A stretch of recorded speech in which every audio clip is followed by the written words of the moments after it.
Good morning, everyone. I hope you had a good week. Here we are in the middle of May already. As usual, we're going to start with some deep breathing. So let's breathe in those colors. Exhale.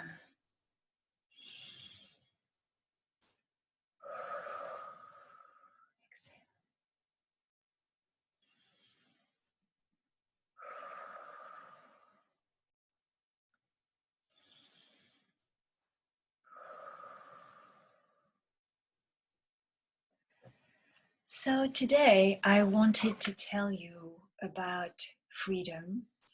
I was thinking about freedom because naturally our freedoms are severely limited these days. And thinking about the virtue of May, which is wisdom, how to be wise when using freedom. And so thinking, when does your freedom start and mine stop? Or where does my freedom start and yours stop? And so this is something to really think about. And I think it has to do with respect, always at base, which, when I think about it, respect is probably the mother of all virtues for people and for the world around us. But today I also wanted to tell you about a poem that I teach sometimes, and it's one of my favorites, and it's called Liberté, Liberty, written by a French poet at the end of World War II. And in the poem, he writes the word liberty everywhere, on notebooks, on walls, on the clouds, in the sky, on lakes, everywhere. And there is true exuberance there, which I love. And it's a simple poem, but yet I think quite deep. And there are 21 stanzas in all. And I thought perhaps if you were so inspired to suggest that you write your own verses as we wait for things to get better and for our freedoms to be fully restored, and just play with it. And if you so wish, send me your verses, and perhaps we can have a freedom page in the Friday folder at some point. And I wanted to show you the last stanza, which I find powerful. It says, "By the power of a word, I start my life anew. I was born to know you, to name you, Liberté." And the poet is Paul Éluard. Incidentally, a week ago, speaking of World War II, was the 75th anniversary of the capitulation of Germany. And so that is, after all these years of occupation, you can see how you would want to write liberté everywhere. And as you may or may not know, liberté, égalité, fraternité is the motto of France. Liberty, equality, fraternity. Always something to strive for, never completely established. But I think liberté, the concept of freedom, is so deeply ingrained in the psyche of both countries, France and the United States, which is why I thought I would tell you a story, the story of the Statue of Liberty, which, as you know, I'm sure was a gift from France on the occasion of the 100th anniversary of the foundation of the United States. The Story of the Statue of Liberty by Betsy and Giulio Maestro. The Statue of Liberty stands on an island in New York Harbor. She is a beautiful sight to all who pass by her.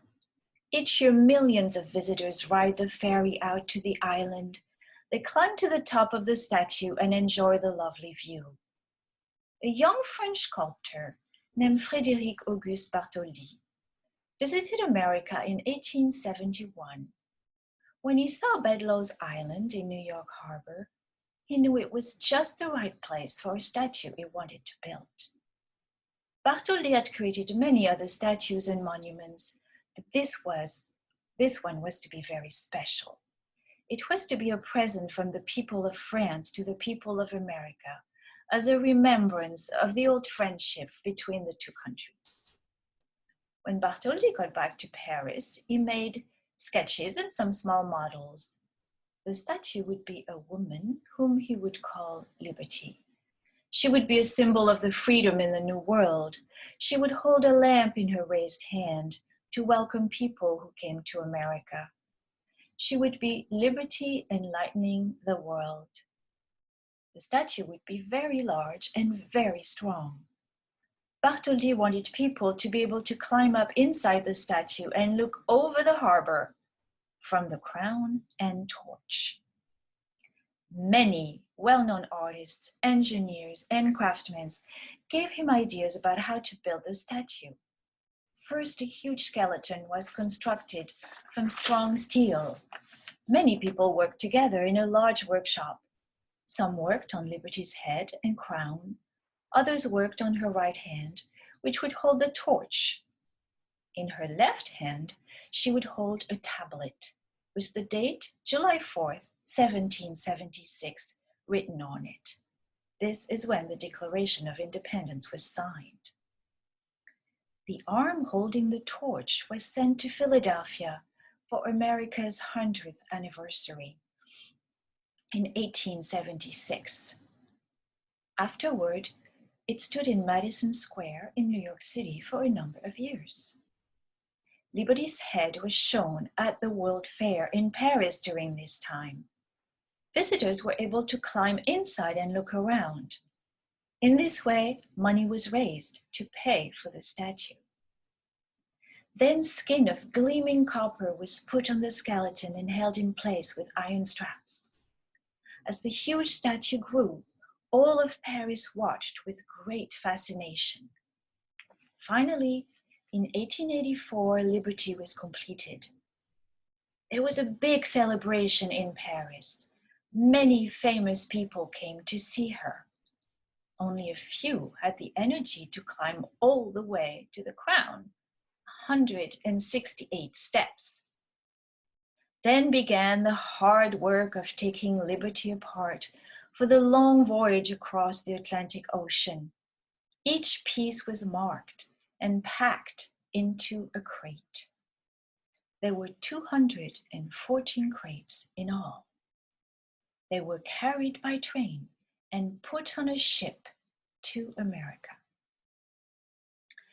But in America, people had lost interest in the Statue of Liberty. Money had run out, and work on Bedloe's Island had stopped. The base for the statue was not finished. With the help of a large New York newspaper, the money was raised. People all over the country, including children, sent in whatever they could. By the time the ship reached New York in 1885, it was greeted with new excitement. The work on the island went on, and soon the pedestal was completed. Piece by piece, the skeleton was raised. Then the copper skin was riveted in place. Liberty was put back together like a giant puzzle. The statue had been built not once, but twice. At last, in 1886, Liberty was standing where she belonged. A wonderful celebration was held. Boats and ships filled the harbor. Speeches were read, songs were sung, Bartholdi himself unveiled Liberty's face, and she stood gleaming in all her glory for everyone to see. There was great cheer from the crowd. Then President Grover Cleveland gave a speech. Over the years, immigrants have arrived to begin new lives in America. To them, the Statue of Liberty is a symbol of all their hopes and dreams. She has welcomed millions of people arriving in New York by ship. Every year, on the 4th of July, the United States of America celebrates its independence. Fireworks light up the sky above New York Harbor. The Statue of Liberty is a truly unforgettable sight, a symbol of all that is America. So now we can sing together this song as we say goodbye. And I wish you all a wonderful weekend.